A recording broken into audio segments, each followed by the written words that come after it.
Boa madrugada, cidadãs e cidadãos, boa madrugada, Alminha. Vamos agora ao excelente último capítulo da série Luana Presa em um Universo Diferente. Então fica comigo nessa madrugada porque aqui o terror vai rolar e vai rolar direto. Meu nome é Luciano Milici, bem-vindos a Sete Além.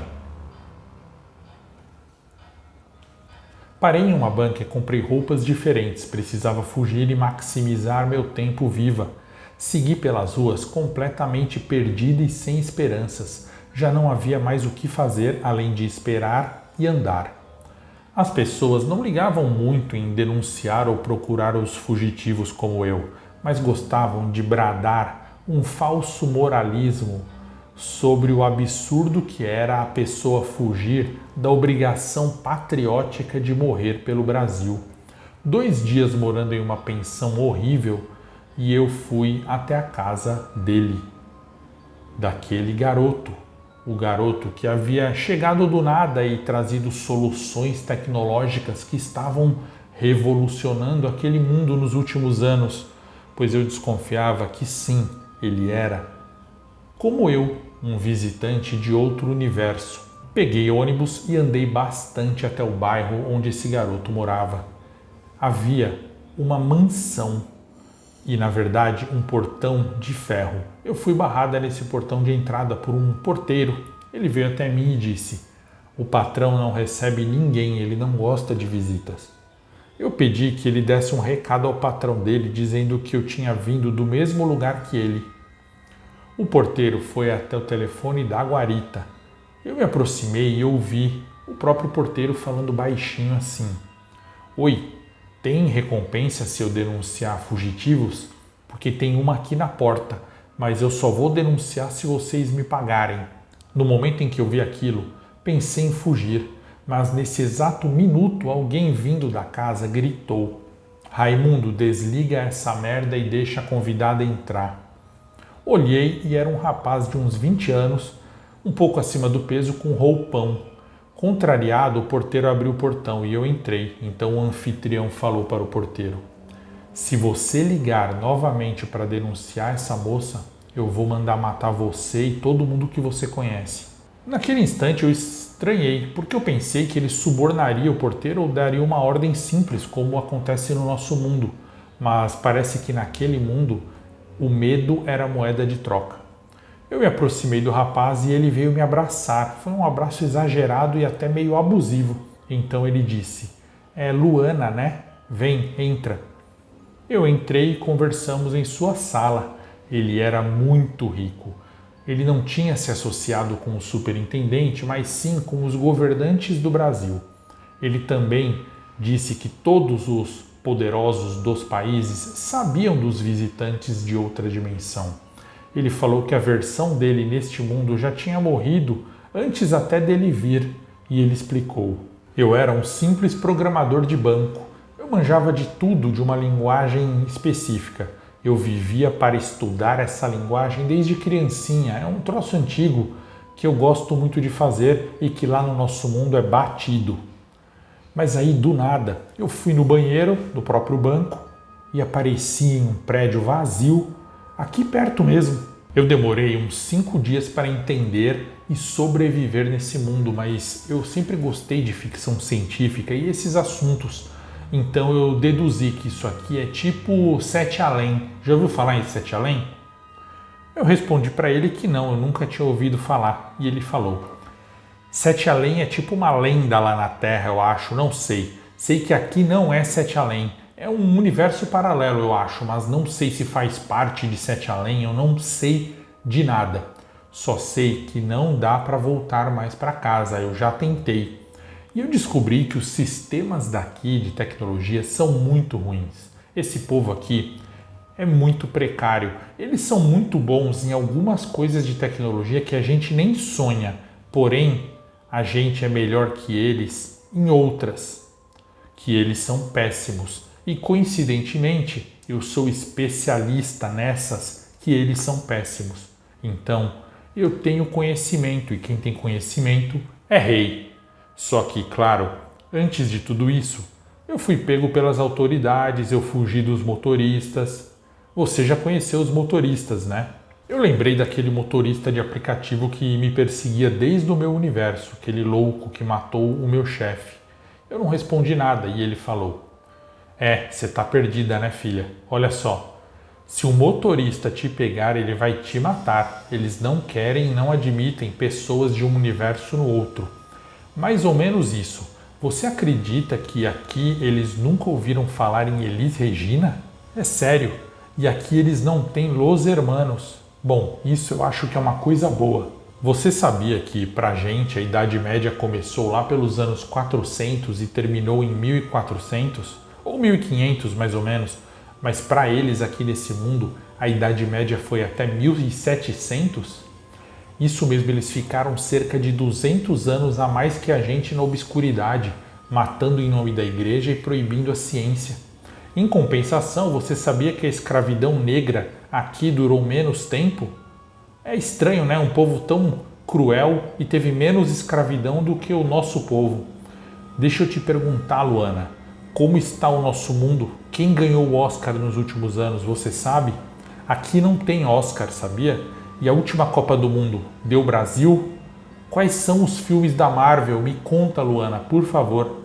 Eu estava confusa e ao mesmo tempo estava feliz em encontrar alguém que me compreendia, alguém do meu mundo.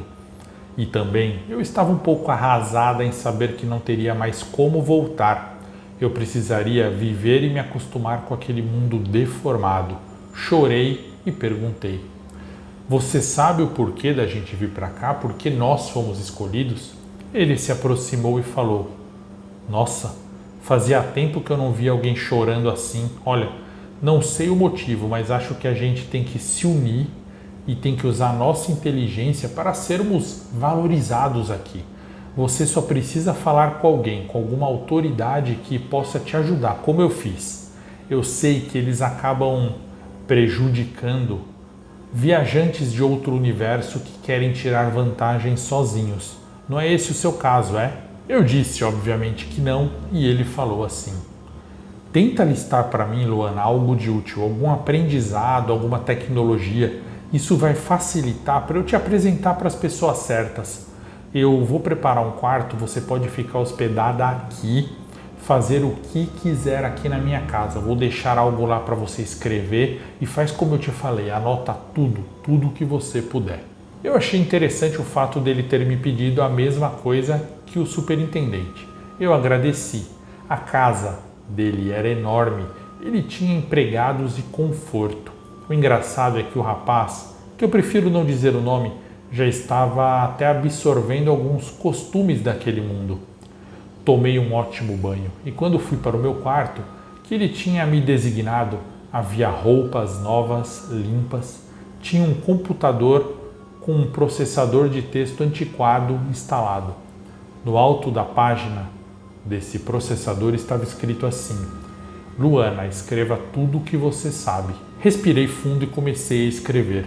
Inicialmente as matérias da faculdade e tudo que eu me lembrava de processos e procedimentos de trabalho. Também escrevi tudo que eu lembrava de tecnologia que não havia visto naquele mundo. Pode parecer besteira, mas só de você fazer esse exercício de lembrar de algo que não existe, mas que você já viu, já dá um norte para que a tecnologia daquele mundo enxergue aquilo como possível e talvez corra atrás para desenvolver. Além disso, com o esforço correto, muita coisa que eu não me lembrava acabou surgindo na minha mente, até coisas que eu não sabia que eu sabia. Na manhã seguinte eu despertei relaxada e pela primeira vez bem cuidada. Tomei um ótimo café da manhã. O rapaz apareceu um pouco mais tarde e falou assim: eu olhei agora lá no computador e fiquei impressionado. Vai ser de grande ajuda. Eu nem lembrava de muita coisa que você escreveu. Parabéns. Você acha que tá bom ou consegue enriquecer mais esse conteúdo? Você acha que já escreveu o suficiente? Eu pensei um pouco e respondi: olha, eu acho que eu consigo o dobro desse conteúdo. Ele ficou animadíssimo e me deu um disquete antigo bem grande e falou assim: quando terminar, grava nesse disquete horrível e me avisa. Tá bom? Agora eu preciso ir a uma reunião, mas eu volto para almoçar com você aqui em casa. Eu concordei. Assim que ele saiu, decidi dar uma volta no quintal. O porteiro era outro, acho que por causa do turno. Eu cumprimentei, pedi que ele abrisse o portão para eu olhar a rua. Ele estava receoso e falou que o patrão dele tinha dito para que eu não saísse, mas eu respondi sorrindo que não tinha intenção de ir embora, apenas de passear. E era verdade mesmo. E eu saí, e muitas coisas aconteceram nesse meu passeio. Na hora do almoço, o rapaz me acompanhou até a mesa. Ele chegou da sua reunião, estava exausto, mas tenso e ao mesmo tempo ansioso. Ele sentou e falou assim: provavelmente você ainda não acostumou com a comida daqui, por isso mandei prepararem algo próximo ao cardápio de lá. Era um prato com arroz, legumes e uma carne bem passada. Para ele, veio um prato de uma sopa estranha, grossa, com pedaços de carne. Ele começou a comer com grande velocidade e eu comi devagar, quase não querendo. Eu percebi que eles tinham caprichado no arroz e no legume, mas, apesar da boa intenção, a comida daquele lugar ainda tinha um gosto estranho. Assim que terminamos de almoçar, fomos para a sala. Então ele perguntou: e aí, Luana, já gravou o disquete como eu te pedi? Eu respondi que sim, entreguei a ele. Então ele se sentou e pegou para si um vinho.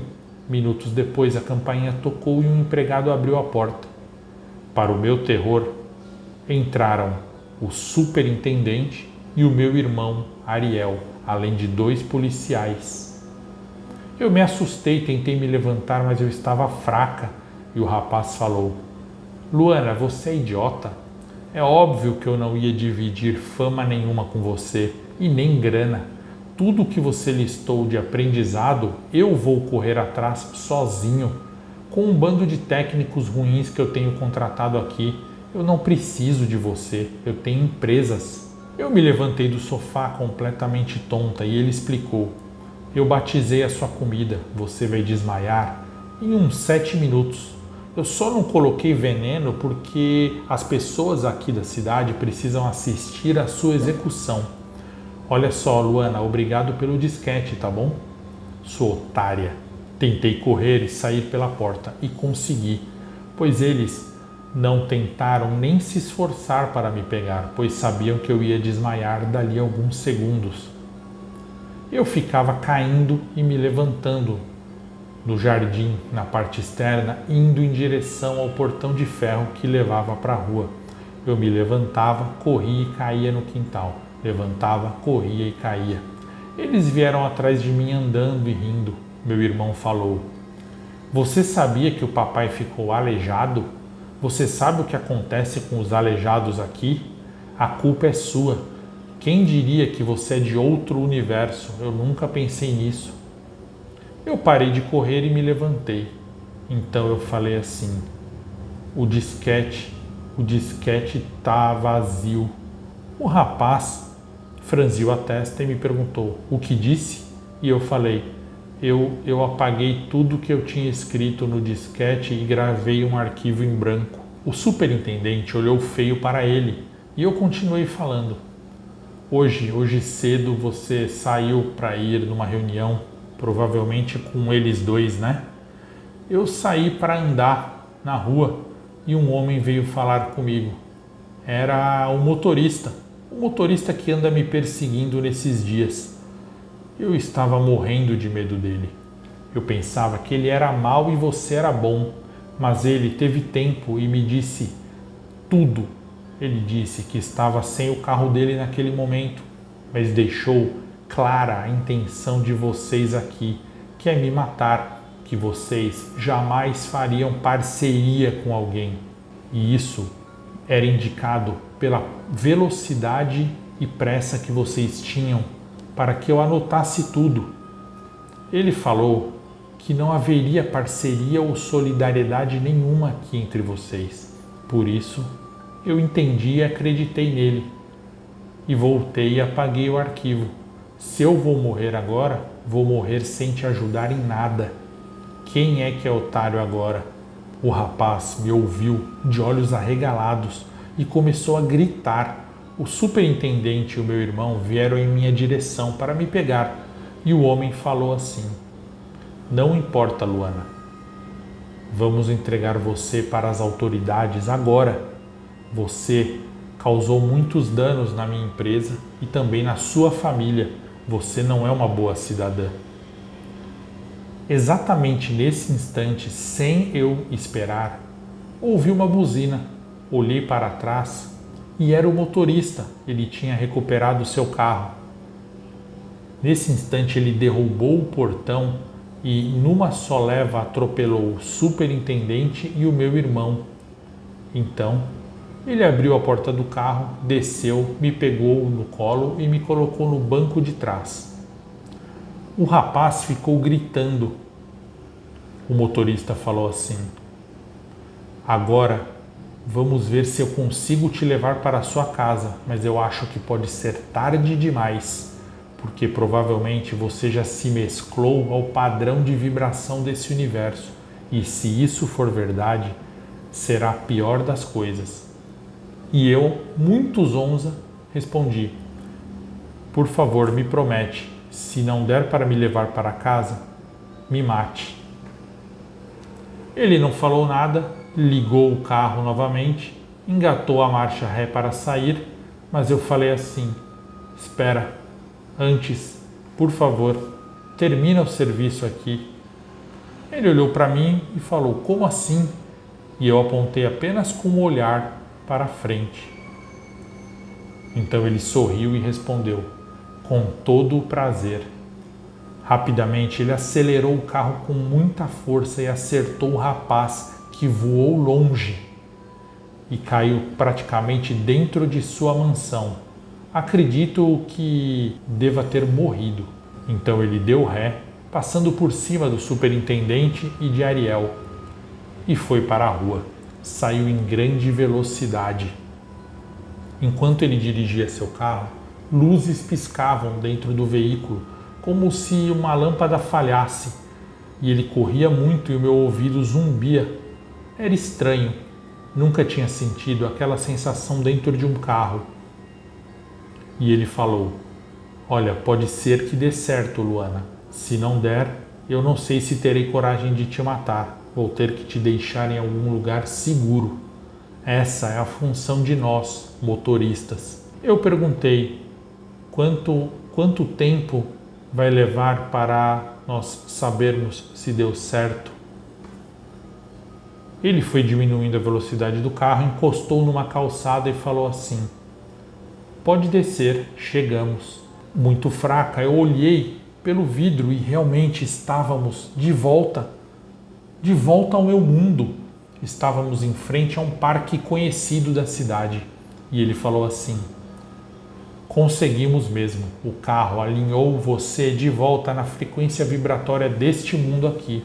Agora estamos novamente de volta. E não tem como mais você ir para lá, pois você está com o DNA travado.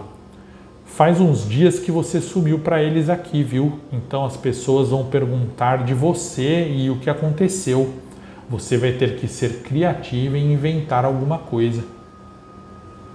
Estranhamente, a minha tontura foi passando.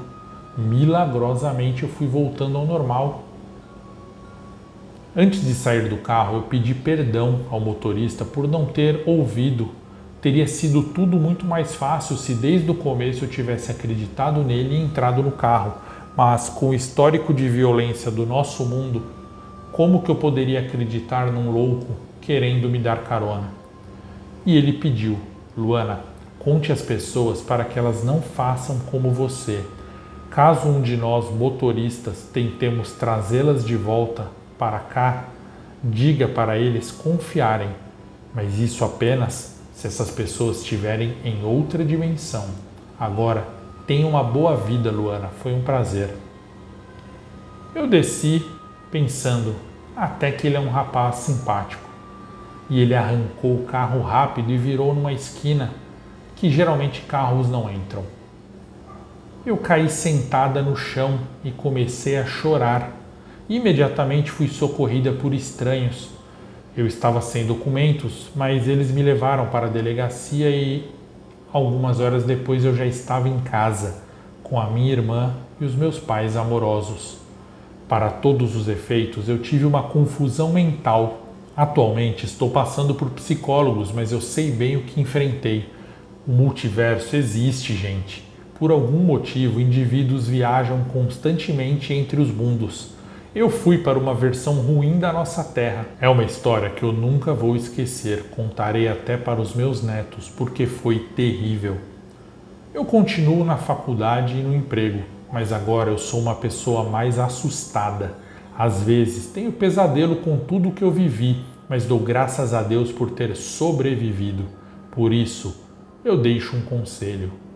Cuidado com veículos como carros e ônibus interdimensionais. E caso caiam em outro universo acidentalmente, procure por um motorista com um carro que destoa daquela realidade.